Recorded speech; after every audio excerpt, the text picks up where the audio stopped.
Hello, YouTube, and welcome to the Island of Fear TEPPEN card expansion reveal. Yeah, I know, it's been a long time since I've done a video.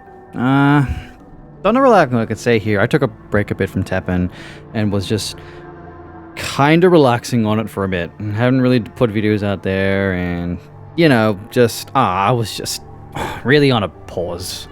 It was a good pause, actually. I've been coming back to TEPPEN every now and then, and putting in streams, just doing some matches and all that, so it's been good to sort of really get back into the swing of things as it stands, so that's what's going on here. So we're back into the swing of things now. We're back into the game as it is, because the new expansion has been fully revealed. Well, not fully, but, you know, it's been revealed. It's called the Island of Fear. And, basically, there is actually no new mechanic that was as introduced in this expansion. There is no new EX skin at all, period. But what it is doing is simply, this is probably just a filler expansion that is just assisting on the older mechanics of the game and just bringing them back into the fold. So specifically, you'll notice that Akuma is here and so is Jill. From all the leaks that were revealed up to the reveal, basically this is going to be full-on Raging Demon and Explore meta. A lot of the cards revealed right now do support, so yeah, this expansion, not really introducing anything. Oh well, they are changing Victory. It's no longer called Victory, it's called Decimate. Don't know why. Figured it'd just be a new keyword, but it's just replacing the old keyword of Victory because it's kind of the same thing. We'll go over it as we go through it, but I figured, look, I'll just run you guys through the Island of Fear. Characters from Resident Evil and Street Fighter series must fight for their lives and a way out while trapped on an island infested with bloodthirsty killers. So tell me about this fear. Fear is the trigger for the curse. Death is our only salvation. Ooh. One night, Claire, Redfield, and her group were suddenly attacked and were taken captive. They awoke to find themselves stranded on a remote island. An island scattered with blood-stained weapons and terrifying bloodthirsty killers that prowl in darkness. One of Claire's allies couldn't stand it and let the fear take hold. The light on the bracelets he'd been forced to wear changed color. Before their eyes, he was transformed into one of the island's grotesque killers. So this is the dude that is a card. We'll go over these cards. I'll go over some of the cards. The only way off this island, isolated island of death, is to gather 4 crests and place them in an escape capsule. They are really emphasizing the story about this one as well. Can Claire and the others contain their fear and make it out of this murder-infested nightmare alive? And just what are the intentions of the mastermind behind this game? Ooh. A mystery to solve. Well, whatever. I assume it's Alex. Anyway, so, we've gone a whole bunch of new information that came with the expansion, as it was discussed. So we'll go over as it is. There is a nice, simple story to it, which I'll go over here quickly. So the 4 crested icons, which are the 4 colors of the expansion. This is this card. Obviously, this is a card. If you rank A or higher, you'll get more rewards. There's an emphasis on trying to get to rank A. If you gather all 4 crests, player icons hidden within TEPPEN during the event period, you will receive the limited secret, The Only Escape, as a reward at a later date. So while playing the game, we got to look for secrets, which is cool, you know, looking for stuff within the game. And if you gather all the crest icons and reach rank A or higher in rank matches, you will also receive Island of Fear pack tickets ×2 as an additional reward. So emphasizing on really look around the game, see what we can find. So the campaign period is from the 1st of September, after maintenance is September 30th. So you want to look for the icons. I noticed the black is the only one that's kind of different with the strap over it, but I know where the black icon is. They kind of show already where this icon is, but we don't know where the others are. 4 crests are hidden in different places in the game. So this is cool. You're looking for these in the game. I know where one is, and I will show you guys where this one is. They kind of revealed it already. But the other 3 have no idea. They tell you the characters that are in this expansion specifically. There is some cool artwork. They'll tell you who is dead, who succumbed to fear, what's happened to them. Overseer Alex clearly is the one probably manipulating things as it stands. Yeah, the mastermind behind the abductions of Claire and the others. It kind of just says it, but yeah. Alright, so that's pretty much it. Like, if you guys want to look into it more, look, I'll leave the links down below. You guys can search into it, understand what's going on with this. Now, we've got version 3.40, just the update details of what's going on here. Quests and all that stuff that can be added. The Point Overseer for Alex. There is a supplemental card in Unlimited. Some promos are telling me this is probably another version of Rescuer's Bullet, because Red doesn't have that yet, but I have a feeling they will, because this is called Save Yourself. Don't know. I guess we'll find out when obviously the first comes out, and then we'll know what this card does, because I have no idea what it does. I have not been tempted to pick up a Legendary Special Edition secret in the Soul Shop, but I'm very tempted to buy the Jill one, just because I love this, and we'll go over Jill Legendary. Claire. What am I saying? Jill. The Claire Legendary. It's kind of nutty. So I'm tempted to really want to buy this Claire secret. So with that, let's have a look. So they revealed some cards here. On the main showcase, they did reveal cards as well. If you care to see that, there is a live stream of myself with Expert Hunter, and Strike Dragoon did join us on that, and we were just watching it. It was fun. It was great. It was a nice chill session, and just seeing everything that was going on. Chris D was on the TEPPEN headline, which was cool, so they brought him on and asked him some questions and did a match. So it was great. It was really nice. Alright, so notable cards to take note of. Resolute Survivor Claire. 5/3/2 Legendary. She has Rush. Decimate. As what I'm highlighting here, Decimate says, triggered when defeating an enemy unit with an attack or counter. If I'm correct, that was victory condition, so that's how it stands. You explore for shotgun. For shotgun, you say. What is shotgun? Oh, you'll find out. Every time you explore, gain +1/+1, Art Charge 2. So Claire will always get a permanent buff every time you explore, and from my understanding, permanently get an Art Charge of +2 every single time. I mean, that's pretty busted. But you're probably wondering, what the hell is shotgun? So, I bet you liked Minor from Nina. Deal 9 damage to split among enemy units. Well, how would you like to do that for 2 mana instead? Oh my god, shotgun is stupid. They power crept so hard. But from my understanding, this can only be accessed from Claire. You cannot get this card anywhere else, and there's only 2 ways to get this card: Claire and No Time to Waste, which says explore for shotgun. If your deck has 15 or less cards in it, instead you explore for rocket launcher, and you give it -2 MP, which is also pretty nutty. So this is such a powerful legendary. Like, okay, it's a one-time use. So you make your decision. Either you explore for a shotgun, or you wait till you have 15 or less, and you explore for rocket launcher. So Red has access to some pretty cool stuff. So notable cards right there for Red. Kind of nutty. Kind of really nutty. Other stuff we've seen already. Probably the other one, which is not too bad as well, is I Will Not Miss, which is deal 3 damage to one enemy unit. If your explore count is 3 or higher, you deal an additional 6 damage to that one unit. So effectively, you deal 9 damage to one unit if you have explored 3 or higher with this one. Okay, so it's actually not bad as well.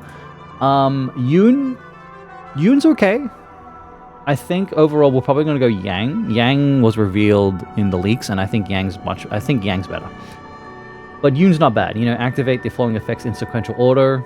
You first, when exploring. So when you explore once, you deal 1 damage to one random enemy unit. You deal damage to one random enemy unit equal to Yoon's attack. If you explore again, you deal damage to another random enemy unit equal to Yoon's attack. So effectively, if you hit the same target twice, you deal 6 damage. But, like, you know, if you can buff Yoon, you're dealing his damage out every time you explore. So look, it's not bad. maybe we might see more play when we do some setups. We'll have to test it out and see if it can really set up and work.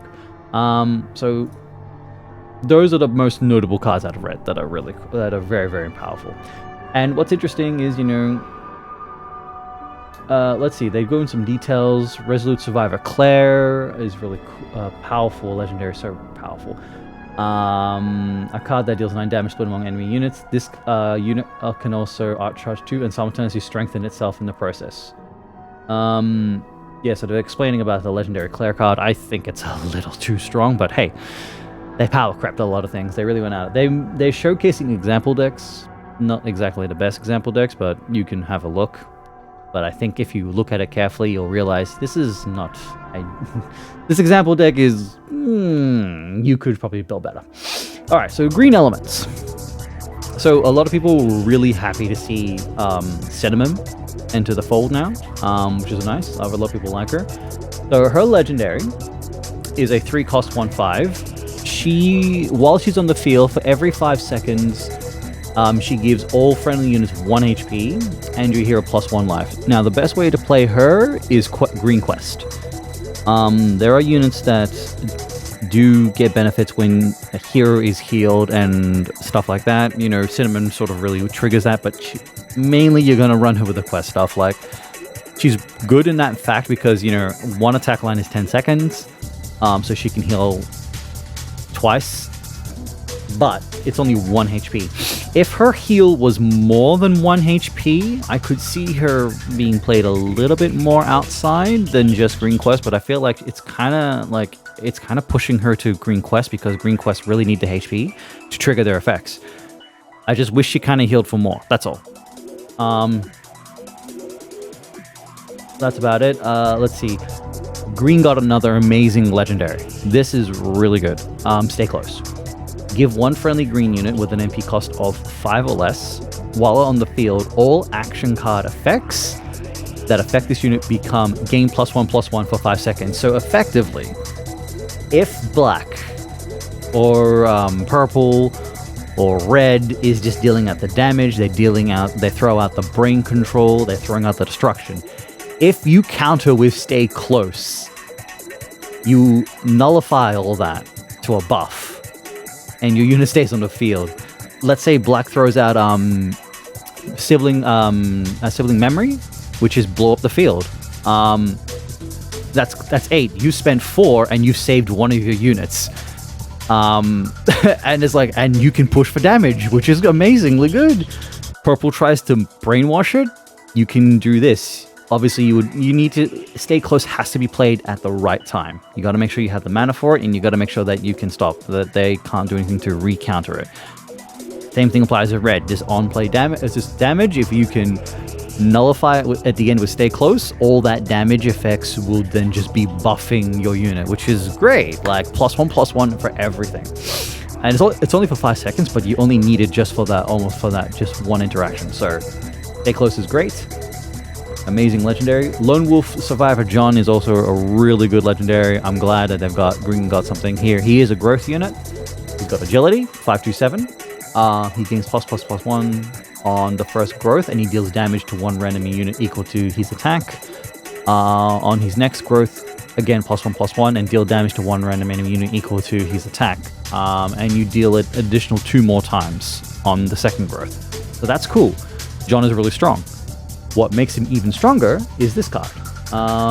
Where is it? Here. Actually, I'll go over some of the cards. Allies treatment's actually not too bad as well. I think this is a really good healing card. You distribute HP among friendly units equal to half the remaining cards in your deck. Again, I think green questing with HP is going to go for this one. Like, they're getting some nice cards that are assisting with the growth questing.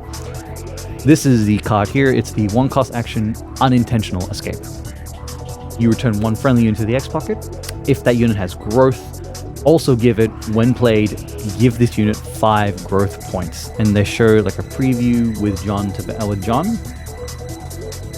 He was on the field. They scooped him back to the X pocket, played him again, triggered first growth ability, activate true power, trigger second growth.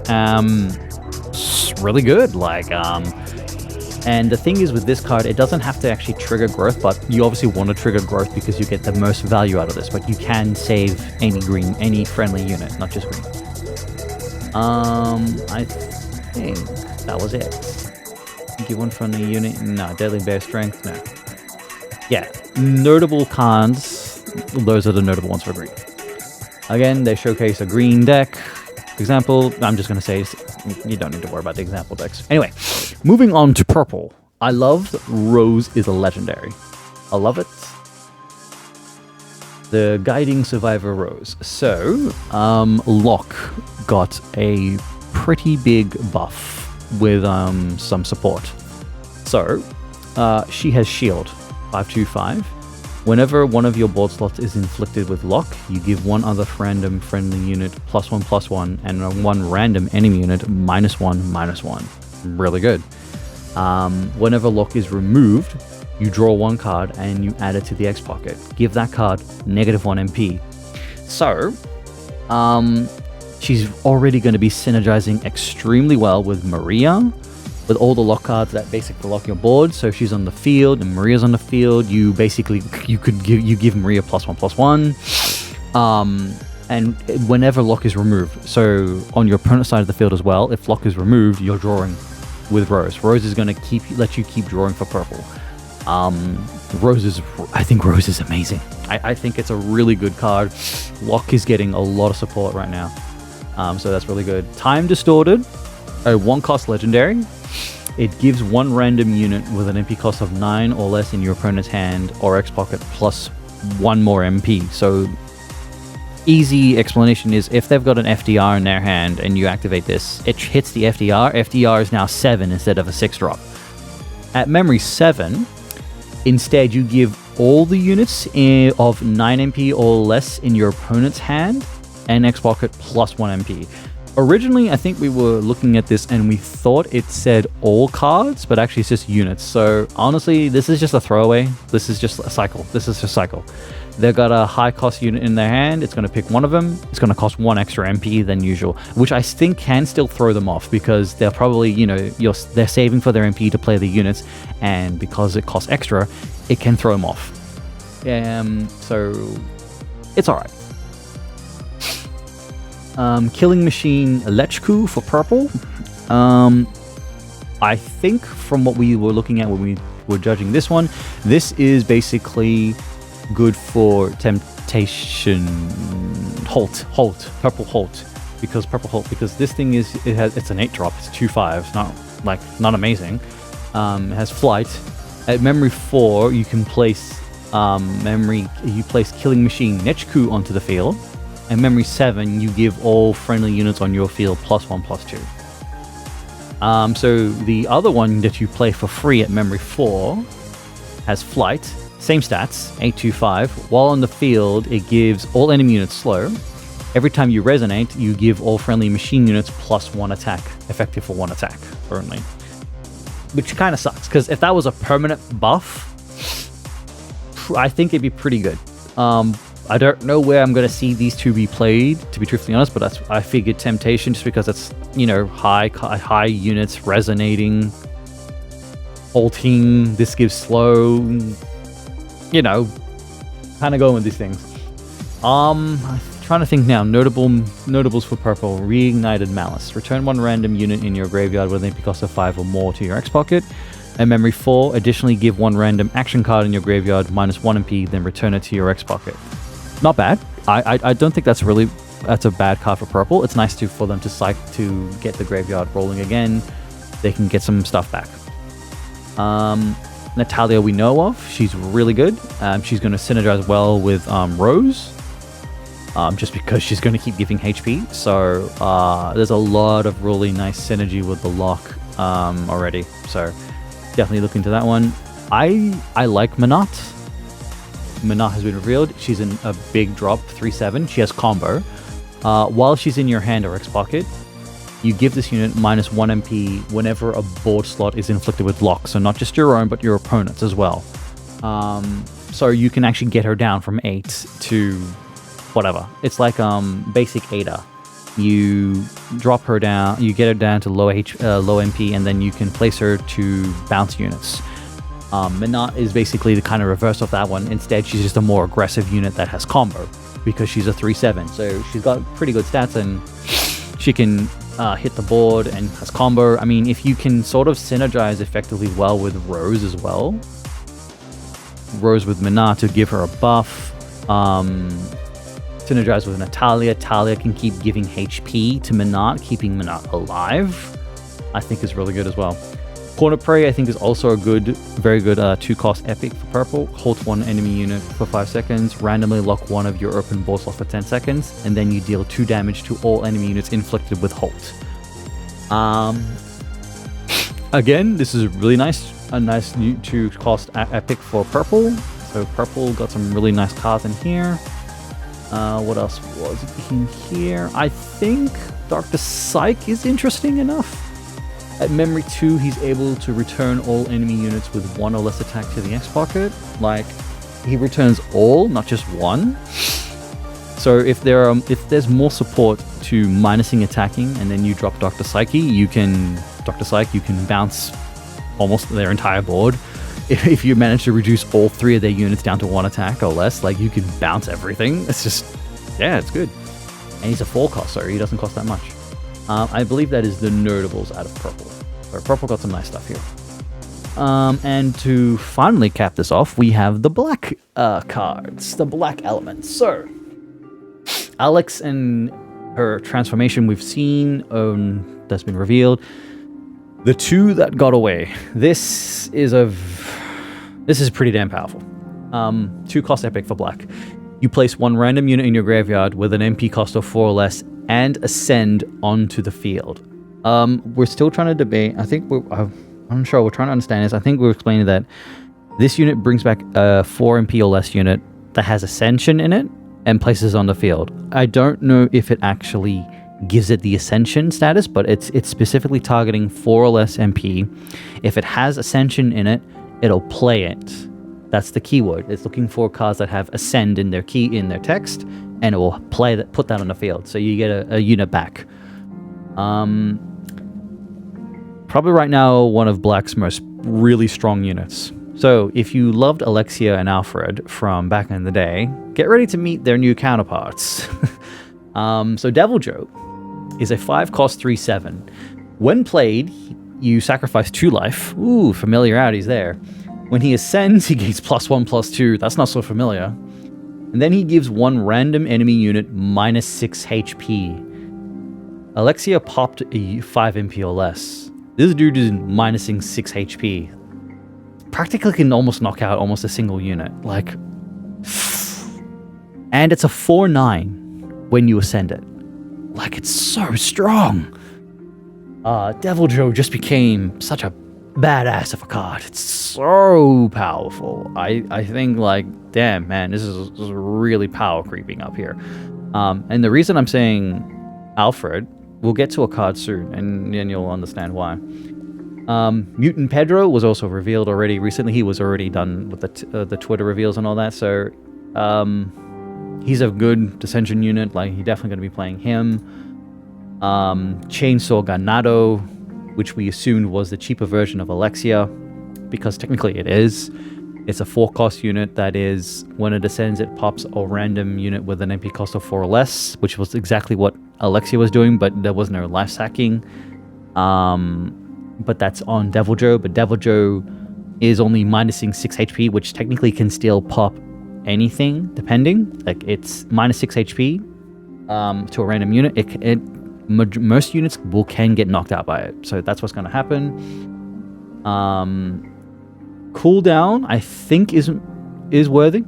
It's give 1 enemy unit -2 HP for each time friendly black units have had the ascended status this battle. So if you've done 5 ascensions, 2, 4, 6, 8, 10, you're knocking off -10 HP to a unit. Because it's not damage, like, green can't shield their units, red will accept it, purple can try to negate it, but it's minusing HP. So I think this is going to be used quite a bit. Depending, maybe. I think it will be used. How many in a deck? Maybe 2 I wouldn't go 3, but 2 or 1. Like, you know, it's got a spot because you're going to be ascending a lot, and it's going to be really good. Uncontrollable Fear. This has already been revealed, so we know this card. Here's Liquor B. This is what Liquor B does. 3 cost 1/7. Death. Give -3 HP to the unit in front. So this is where I was talking about the whole Alexia and Alfred situation here. It's a little bit similar. Not exactly the same thing. Alexia and Alfred were destroying, which was really annoying. Alfred would destroy a unit, Alexia would randomly pop a unit. If you would play her on top of Alfred, you were kind of board wiping if they had 2 units especially, because you were just getting rid of both of them. Now, Liquor is a little more straight line because it has to hit the unit in front of it to -3 HP. So Liquor, you really want to keep Liquor just to defend. You really want Liquor to just to block. Their unit takes damage. Effectively, if it dies in 2 hits, they could take 4 to 5 damage because Liquor hits them. Let's say Liquor hits a unit twice and then Liquor dies. Liquor has dealt 5 damage to their unit. So Liquor can trade pretty easily. And if, let's say they've got 1 unit in front, let's just say by chance they play Titan and you play Liquor. Let Liquor hit the Titan.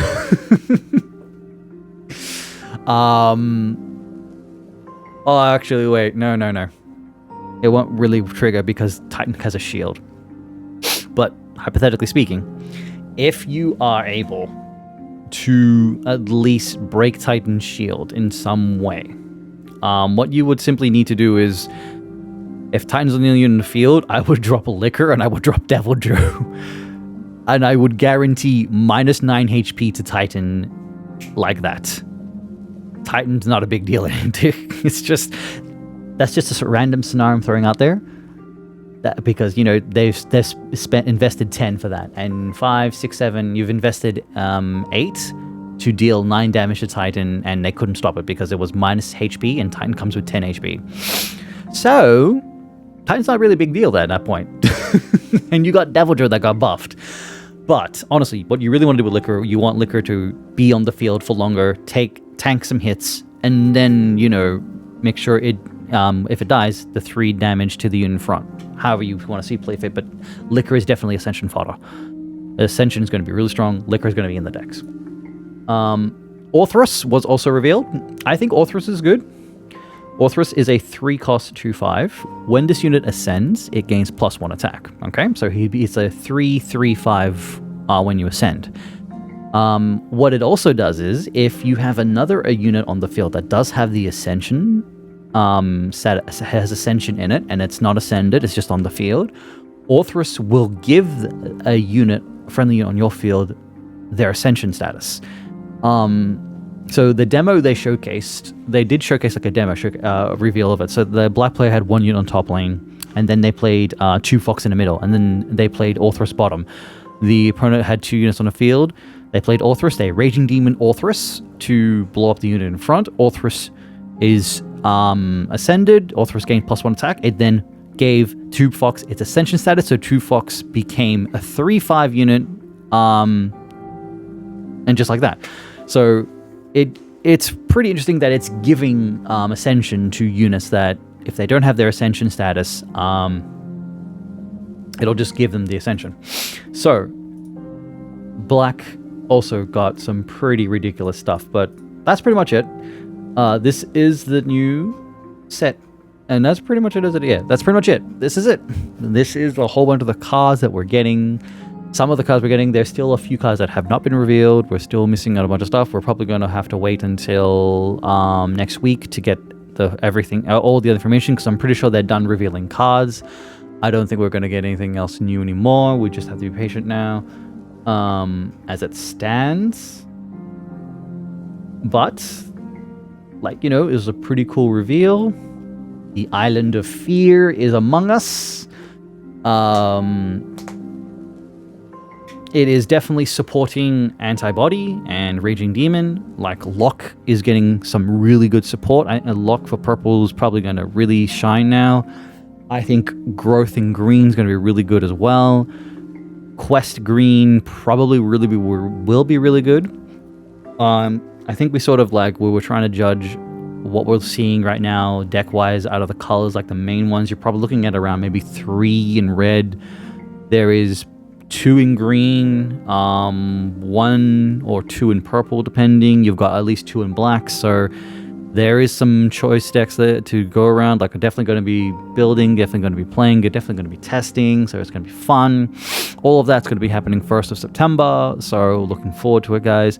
Hope you've enjoyed the video. Hey, I'm back. I do apologize. I've been very, very quiet and absent. Definitely just need to take some time off. Just need to have a break. I've recently had my first injection for COVID-19. I had my first one. So I'm all good with that. I'm going to have to wait until, I think it's November, to get my second shot. So yeah, that's pretty much me as it is. Just work in general. Just had to take a pause for the cause. And yeah. Appreciate that. But yeah, I'll make sure that I'll start trying to put out some more content again and really try to push things again. Definitely needed the break though. But yeah, as it is for me, guys, thanks again for watching. Hope you enjoyed. This is the Island of Fear expansion. What did you think? Did you guys like it? Are you excited? Are you just Let me know. All I do know is that this is sort of like, yeah, nothing, no new mechanic, basically, no EX skins. This is just like an expansion that's somewhere in the middle. I think it is just a filler. This expansion is just resupporting older mechanics in the game, which is fine. They're just resupporting them, bringing them back into the limelight. And that's pretty much it. But anyway, thanks again for watching, guys. Take care of yourselves, stay safe and all that, and I'll see you guys in the next video. Bye-bye.